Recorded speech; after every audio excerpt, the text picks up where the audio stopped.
Hello, and welcome to our weekly LinkedIn Live leadership series, Voices of Leadership. Thank you for joining us today. I'm Kathy Eastwood, your host and founder and CEO of E equals Y.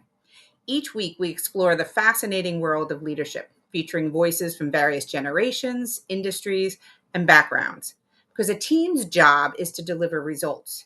The role of the leader is to empower, inspire, and enable the people in the team to deliver results. And there's a repeatable formula to this. It's the E3 leadership code: express plus engage plus execute, powered by emotions. However, each leader's approach to applying this code is unique because there's no one way to lead. And our sessions are aimed to showcase these diverse voices of leadership. And as we meet each leader, we're going to uncover what really drives them, explore their unique leadership style, core values, and experiences that have shaped their approach. So before we get started, let's make this interactive. So tell us where you're calling in from, and if you want to share, what is one of your favorite holiday traditions?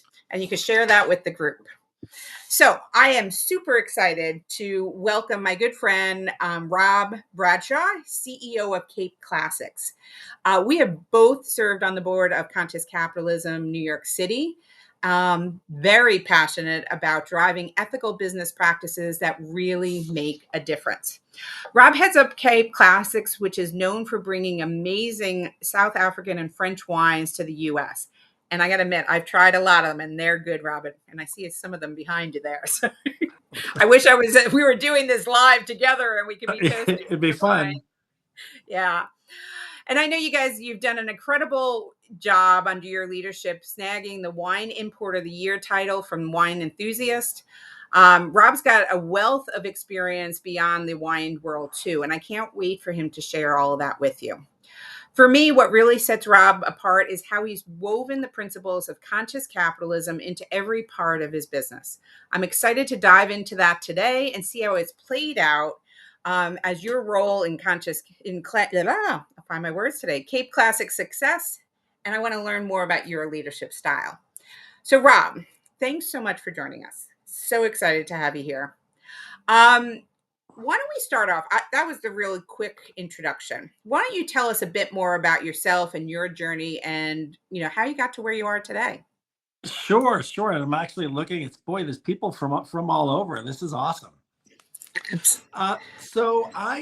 I've been. I won't go far too back, but I've been in the wine or beverage alcohol business for 25 years now. The last 16 with Cape Classics, and then 9 before that with the Trader Joe's organization. Um, Honestly, love of the game is really why I'm here, and I think it's why I've done almost every job I've ever done. Right, the ability to get up, push your feet on the ground, try to do good, try to accomplish something, try to help a business, try to help a customer. It's a pretty powerful driving force. Excellent. And as you come into this, and I know you're very passionate about everything you do, how would you describe your leadership style and preferences? I think I'm a communicator for sure. I would say my style is rooted in trying to create positive energy. I think my style is rooted in a deep desire to help people, including myself, self actualize, and an understanding that if you can get a group of people, and it could be 5 people, 10 people, 500 people, 5,000 people, to self actualize and all row in the same direction, pretty powerful things can happen in business. So I would say I'm good at setting a target. I'm good at trying to bring people together to understand the target, buy into the target, enjoy the target, and then all get our feet moving together towards that target. Yeah, it's funny, and I don't know if you remember this. We had done a Clarity 4D session when we were at Conscious Capitalism, and you and I have a lot of the same energy, right? We have a lot of red energy. We like to, name the Mhm. target and run to it as quickly as possible. And Yeah, so, I'm not a good waiter. I'm not, as you know from the beginning of those board meetings. I'm always the one that's like, okay, everyone's got a glass of wine. Let's get moving. Yeah, yeah. And obviously I'm the same way, but Yeah. I mean, it's all of the energy, right, that comes together that helps make a good team. Because I assume you don't have all red energy on your team. No, listen. I don't think any team should have all red energy. I think that's a recipe for disaster. Yeah, no, I agree. And you said something of putting the target, you have a goal, you have the target, Yeah. you're going after it. When you're working with your teams, tell me a little bit more. Do you set that purpose with your team and do you talk about it a lot and use that for inspiration? 100%, Kathy. I don't know if I would know how to do it otherwise. I think people need to know the why. You know, people need, when I say people, I mean me, you, everybody. We're humans. We want a direction. We want a North Star, if you will. And I think setting that North Star is really important. And it could be a financial target. It could be a service target. It could be a how can we help our customers today target. But you want to know, no one wants to walk in the woods lost. I don't think ever, or at least not for more than a half an hour or so. You need to know what you're doing and why, and it's really it's an important principle to me in how I try to work. Yeah, and I love it. I mean, and that aligns to both conscious capitalism when we talk about, the four tenets, right, of having a higher purpose. I Yeah, mean, it's also the E3 leadership code. Number one thing is, express that purpose. Where are you going and why? Um, do you have any mantras or taglines you use when you're working with your teams to continue to motivate them and for them to it, know you? yeah. I have a bunch, and I'm sure my team would is probably sick of so many of these, but I have a bunch. Probably my lead mantra is a Ralph Waldo Emerson quote, which is nothing's ever been accomplished without enthusiasm. I actually meant to send you a picture of this, Kathy. We actually have this blown up on a big orange poster right outside my office, and I meant to send you a picture, but you know, yeah, I've got a bunch. Keep moving your feet's a big one, and I've often thought of tattooing that phrase on my forearm. Just keep your feet moving. I think half the battle, um, whether it's the personal journey, the professional journey, I actually try to share this with my kids all the time, is boy, everything's easier if you just keep moving your feet, right? Like just keep moving in a direction and enjoy the journey.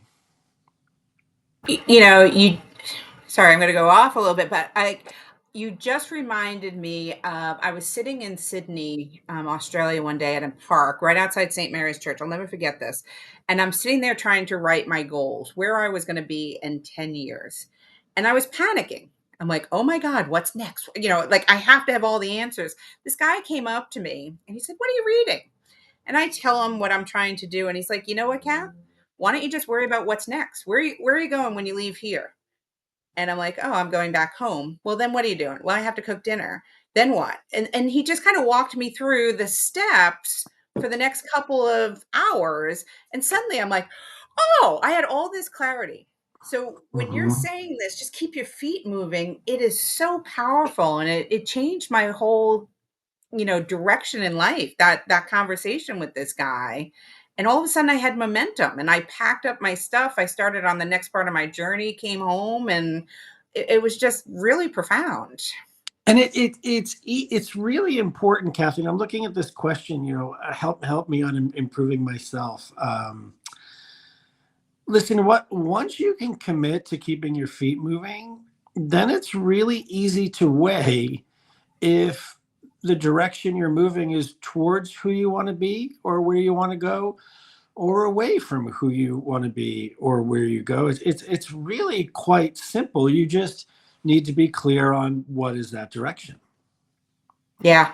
No, I agree. And what you're talking about is knowing yourself, right? And there's no mold of what you have to fit, right, to be a leader. I assume, and as you were saying in your journey, it's what's felt right for you at Yeah. each step.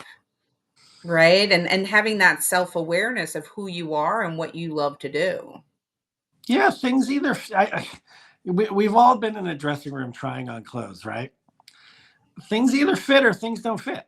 You know in one half of 1 second if it fits and it makes you happy. if you start to justify it and be like, well, if I lost 3 pounds, or hey, if I wore a different shirt, oh my, it's not it. Just move on. Things fit or they don't fit. I love that one.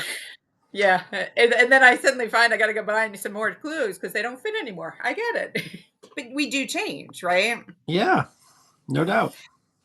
So Ralph's got a question here, and I think this one's interesting. So, do you find a common thread by how you motivate your customers? Because we talked about your team versus how you do motivate your team, or are they the same, or are they completely different? I was just about to comment on Ralph. I love this question, so it's kind of hovering at the top there.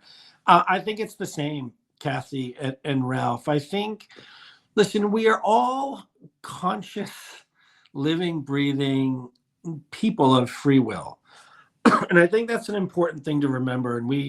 I often share with my team that we're not the power company, we're not the cable company, we're not one of the three cell phone providers that have 95% of America's business. We can't force anyone to do business with us.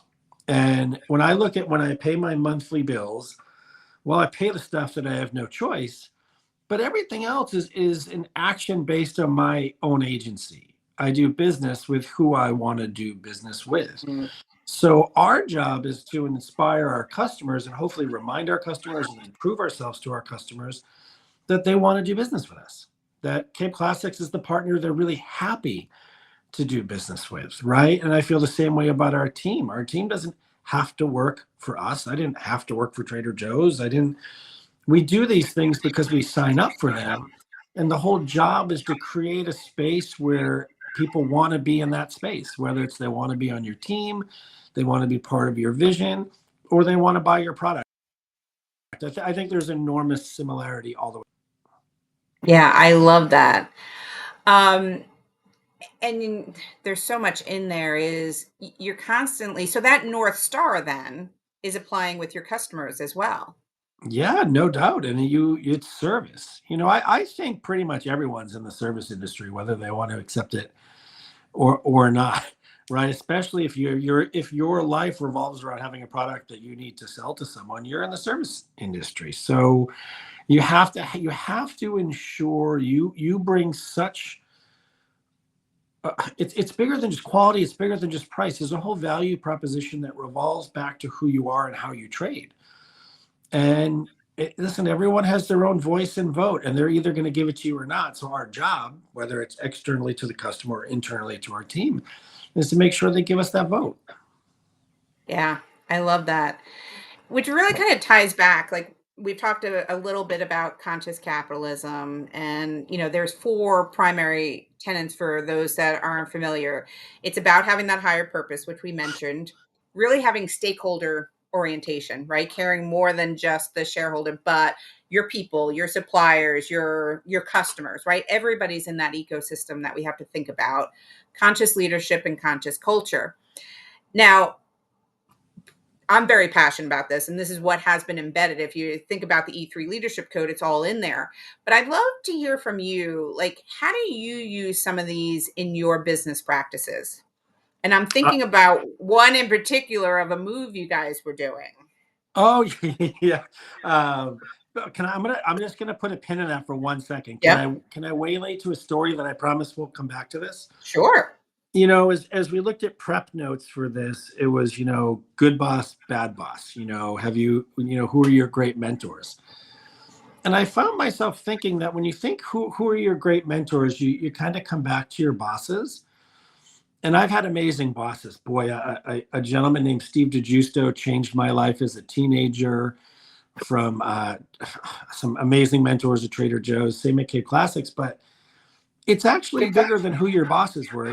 To me, it comes back to all the stakeholders. I've had shareholders at Cape Classics that have, changed my life as mentors. My customers have been amazing mentors. It comes back to this ecosystems where everyone's important, right? So it's not just, did you have a good boss?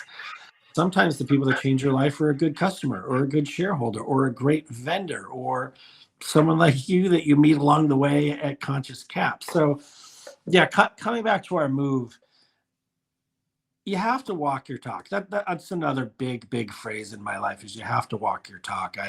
My mom drilled this principle into me, and then I'm a graduate of the Stegan Leadership Academy in Dallas, and it's a major principle there. And we really talk about doing as little damage as we can to the planet. Now, we're in the wine business. We ship heavy stuff all over the world on boats that burn diesel. So it's like, okay, there's no other way to do it. So how can we find ways to do a little less damage? And one of them was in our office move. As we're so busy trying to eliminate cardboard and styrofoam and all this silly stuff we waste, we hired an amazing company called Taiga that has reusable boxes. Actually, another member of the Kid Classics board that she gave me the idea. And it was a little move, but it meant a lot to the team. It meant a lot to just us. As you realize we're doing this big move and remodel without wasting resources.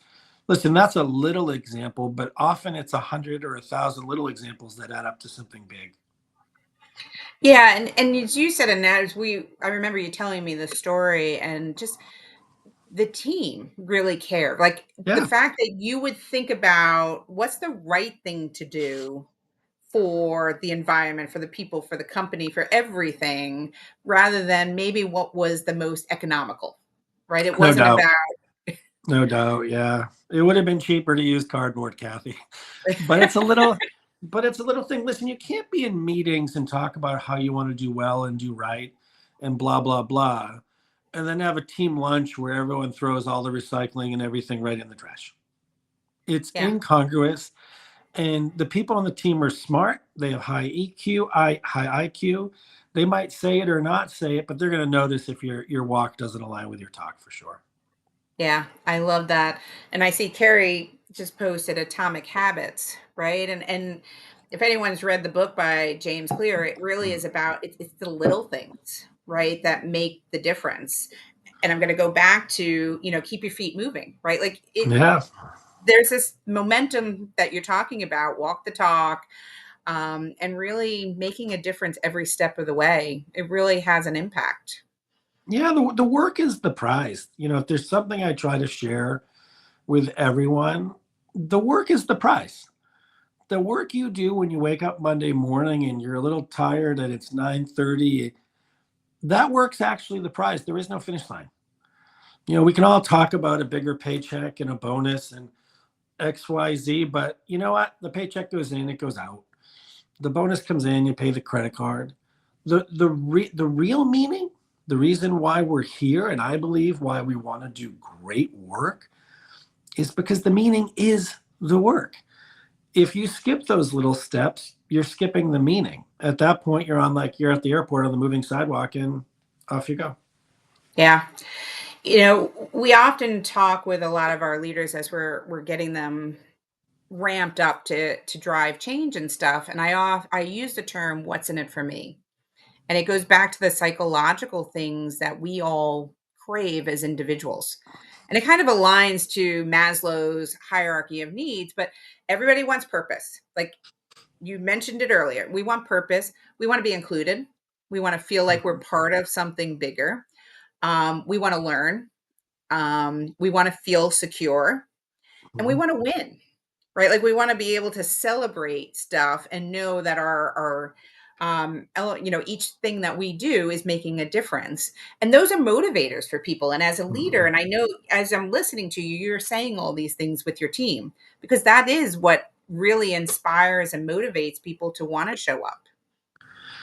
Yeah, listen, I don't think there's a human being on earth that spends the day on the couch doing nothing, or at least for a couple consecutive, or doom scrolls on their phone for 4 hours that feels better about themselves after that period. Now, listen, if you've worked yourself tirelessly and you're decompressing, that's one thing. But if no one, I don't believe people feel good when they don't have meaning. Hmm. It doesn't trigger those happy buttons in our brain that make us our best selves. Another one is the struggle is the journey, right? I kind of throw that one around there all the time, but it's meaning. Listen, meaning's a big word. Everyone on this chat, me and you, we're all going to define it differently. And I think the key to really successful leadership is understand what the win is for your team, understand what meaning is for your team, and do everything you can to align the firm's goals and win to your team's goals and win. And when you have people that it all looks very similar, that they agree on what that means, sky's the limit. Organization can do anything. If you have people whose meaning and win doesn't align with what the company sees as meaning and win, you're going to really struggle. You're going to really struggle. Yeah, so I guess I have a question then is, obviously you start from the beginning and putting that purpose out there and that meaning for folks. What happens when you run into some challenges as a team? Unless you've had everything run perfectly for you. No. Um, well, do you mean when those things don't align or just a business has challenges? Anything. I would probably say more the business, right? Like, because I think if it's someone doesn't align, you can have one-on-one conversations, I Yeah. assume. But if you're hitting a tough point, sometimes in the business, it's hard to keep everyone motivated and inspired and engaged. Yeah, we being in the wine business, I'm not sure if really would know this, but the last 24 months in beverage alcohol have been, I'm trying not to be dramatic when I say catastrophic, but it's been catastrophic. The industry's changing. Moderation movement is having a really a big it's a big movement right now. Cannabis is a legal product right now. There's a million reasons, and I won't bother you with them, but we had a horrible 2023, as did almost the entire wine industry. We had to retrench a bit. We had to rethink how we run our business, and it's really painful. One of the things we didn't talk about in those hierarchy of needs is safety. Hmm. And when a company has to retrench, you all of a sudden safety for everyone in the organization is an issue. And I will tell you, while some of the most heartbreaking work I've done, it's also some of the most rewarding. And we got through it by telling everybody everything. Mm. Here's where we are. Here's how we're struggling. Finances don't look so good. Here's why we made that decision. And the biggest one, Kathy, and I think this is where a lot of firms get it wrong, we were fearless about what we were going to do about it. We didn't spend too much time crying for ourselves. We realized we had to get to work. If the industry is changing, we have to change. And then you bring everybody in. Listen, there's so much history and intelligence and expertise on that team to say a whole new future is being born, guys. What are we going to do about it? Here's what I know. We're going to get through, and we're going to get through with us, the people in this room. And listen, I just found share, be honest, don't lie to anybody, and encourage everyone to come in and be a hero. 20 heroes is better than one hero, for sure. Yeah, absolutely. And everyone then feels like they were part of it, Hmm. right? And they're not being left out. They're wondering because in a vacuum, people make up stories. Yeah, So there will be some story there, whether you want it or not. So it's better to be your story and the truth and, help them understand what's actually happening. that's a great point, Kathy. The narrative will be created, whether it's the correct and honest one or not. So why not make sure you're part of what you believe to be the correct and honest narrative? Yeah. And the other thing that always reminds me, in these situations, because unfortunately I've been in retrenching quite a few times in my career, is dignity and respect. Hmm. Treating people with dignity and respect, saying, "Hey, you have a seat at the table. Let's talk about this." Makes people feel better. And, oh, yeah, they're not out to get me, right? Like I can see what the bigger picture is and what's going Hmm. on.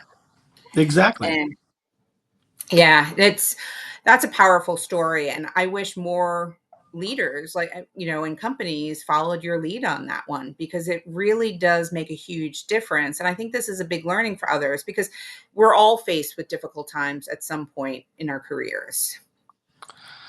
Yeah, a big thing, it's probably a chat for a whole nother live session, but a big part of it is intent.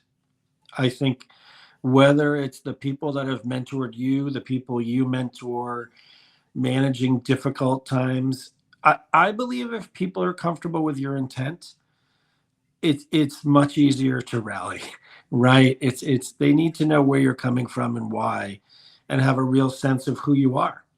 And from there, it's like, okay, we can do this. Yeah. But that intent, I was just talking to someone yesterday and we were talking around vulnerability. And he's like, it's hard for me to be vulnerable and share. But that's when you do build that trust with other people, right? And they can truly understand what your intent is.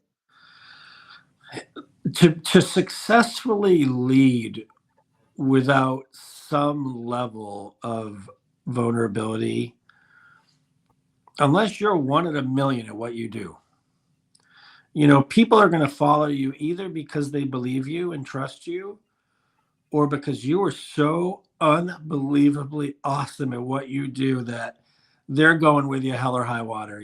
This is like the Steve Jobs or Michael Jordan example. But I don't think there's a bit there. I think there's a huge delta between those two strategies. And if you're lost in the middle there, I don't know how you succeed.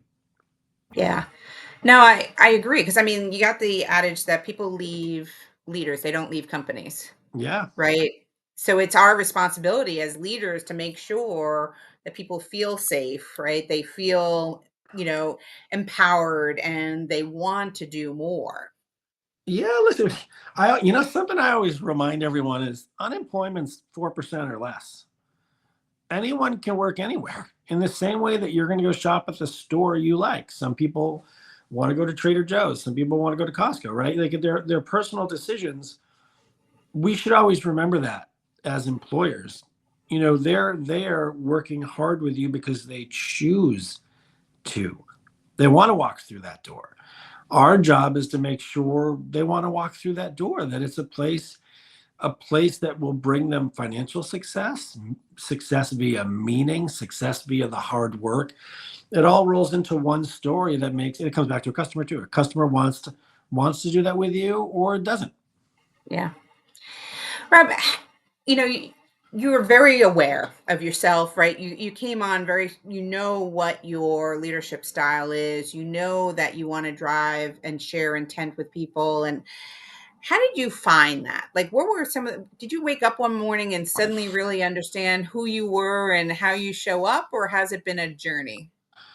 A journey for sure. And I will share with you it doesn't happen by accident. You have to work on this.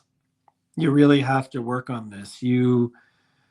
This might sound silly, but I know an awful lot of people sharing this journey on earth that I don't think really know who they are. I don't think they wake up and actually know who they are. And I think it is our responsibility to ourselves. And what bigger responsibility do we have than living the life we've been given to know ourselves? So, Kathy, I spent a lot of time trying to understand who I am, what motivates me, where I can add and where I can't add. And boy, have I made 1,000 huge mistakes. And I love all 1,000 of them because they continue to teach you who you are and what's important to you. And for me, this is really important to me. Waking up with a purpose and waking up trying to do well and waking up to be part of a business that's trying to do well for itself and its shareholders, but also for its vendors, for its customers, for the million people that depend on it. But that's for me, hierarchy of needs. Boy, that's it. That's what gets me out of bed. So it's easy to talk about, but that journey to understand who you are, boy, that's powerful stuff. Really powerful stuff. Yeah, and it's funny, we hadn't even talked about this before in the prep or anything, but one of the things we do at Equals Y is help people with that journey. Like we have this E3 leadership profile and it has people exploring what are their values? What's their leadership style? What's their non-negotiables? Like what do you not want to in your work environment or your personal environment because that will make you miserable, right? And being able to put that together and finding your authentic voice is Mm, game changing, huge. and you've gone through this journey as have I. And it's how you then build that trust. So I'm taking this kind of full circle when you said people need to know what your intent. What you're doing is you're actually sharing your values. You're sharing your non-negotiables. Whether you recognized it or not, you are being deliberate and vulnerable in sharing Mhm. all that. And everyone has it. It's just, do you dive in deep enough to recognize it? We all know, something I challenge people a lot. A project I give people quite a bit is take a notebook and for 2 weeks, keep it in your pocket. And if you feel great at any given moment, jot that down. When did you feel like an awesome version of you? And it could have been Mm. anything. It could have been when I woke up and made coffee, right? And then like a month later, for 2 other weeks, fearlessly on a piece of paper that you can burn when you're done, write down what you do better than anyone you know. And it could be frying an egg. It could be the corners on the bed you make are so awesome that you can't even believe it. It could be a conversation you had, right? And then after you go through both these exercises, find where they intersect. Find where something you're great at is also when you were super happy. And there's the beginning of that journey. Right. So someone asked me yesterday if I would ever work in cannabis, which is like a big, big topic in my industry because all of a sudden daily cannabis use in America is higher than daily alcohol use. So, and I was like, no. And it was interesting because I didn't even realize it was a non-negotiable for me, but I don't know the product. I don't care about the product. I'm not interested in the product. I don't use the product. That for me would be a nightmare. I could never work in something that I didn't know, love, believe in, and trust. So that's an awesome job for someone that does. But for me, my heart is, I love the wine business. I love the leadership business. I love South Africa. I love France. I love everything about it. So it's really easy for me to wake up and show up and drive forward in a way that I hope is really productive for my firm and my team and me. I love it. And you reminded me of a story. I was working in England at the time, and I was talking to this guy, and he's like, "Oh, can you get my resume into Vodafone?" That's who I was, my client at the time. And I'm like, well, I can try, but what do you want to do? And he's like, I'm marketing. I just need a job. And I said, all right, let's take a step back. I said, what would you love to do if you could do anything in the whole world? He's like, well, I'd be a race car driver. And I'm like, oh, okay. Well, time might have passed on that one. But then we talked about it. I'm like, well, why are you not applying to all the Formula One race car companies? And he was like, oh, I don't know. And so I got an email from him 6 months later. And there he is. He's like, hey, Kath, I'm writing to you from the pit of the Formula One race here. I'm now working for Macaria, one of the, car companies. I'm not a car person. And it was like, oh my gosh. He's like, he found his intersection of what Mhm. he good skills and what he would love to do. And suddenly he's working in his passion area and he's thrilled, you Yeah, know? kudos to him for being brave to not only hear the advice but then get his feet moving in that direction. That's awesome. Yeah. I mean, that's what we love to do, right? Is inspire and enable others to find their passion. Yeah. You know, Sometimes and you just got to give someone a little brave nudge, right? agreed. And actually Ralph also shared, he said the same thing, right? That you're inspiring us because you're looking at the world from a larger point of view. It's not just a job, it's part of your life. And when you can intersect those, it really does make a huge difference. I think zooming out is pretty powerful. Pretty powerful. I often think, I don't know how many people on the meeting have children, but boy, like it's the hardest thing and awesomest. It's like the best and sometimes the worst because it's so challenging. But I often think if I can just leave my children with a couple things, one, be kind, but a huge one is understand this world is so much bigger than you know. That America is bigger than your town. you know like the world is just, it's huge with lots of people that think about it different ways, and we try to drag them with us everywhere we travel. You get those couple things right and you can unlock a lot in a human being, and hopefully makes up for any time you've lost your patience or not done it as well as you could. Well, I think on that advice, right, I think we can let's end it. I could talk to you all day long because Yeah, I feel the same. you have so much passion, you share it with others, you're vulnerable, you really epitomize of what a great leader looks like. And I really want to thank you so much for spending time today with us and giving us some nuggets. Keeping your feet moving at all times. Just really making magic happen by being present, having the North Star for people, showing up, knowing yourself. I mean, I could go on and on with all the nuggets. Well, And you're be too kind. kind, Kathy. Thank you. Yeah, be kind. That might be the biggest winner right there. I Yeah. think that you can apply that to everything, and Yeah. that's amazing. So, thank you very much for joining us. Thank you, everyone who has been listening and will listen to this in the future as well. If you want to learn more about yourself and self awareness, actually check out our E3 leadership profile. It is a workbook that goes through some of this. Robert, if you don't mind, I might put some of your questions into the workbook Yeah, because I go think for they're it. That'd be great. brilliant ways to think about it. And I hope everyone has a great weekend, and we will see you all next week. Thank you. Thank you, Kathy. Bye, everybody. Bye.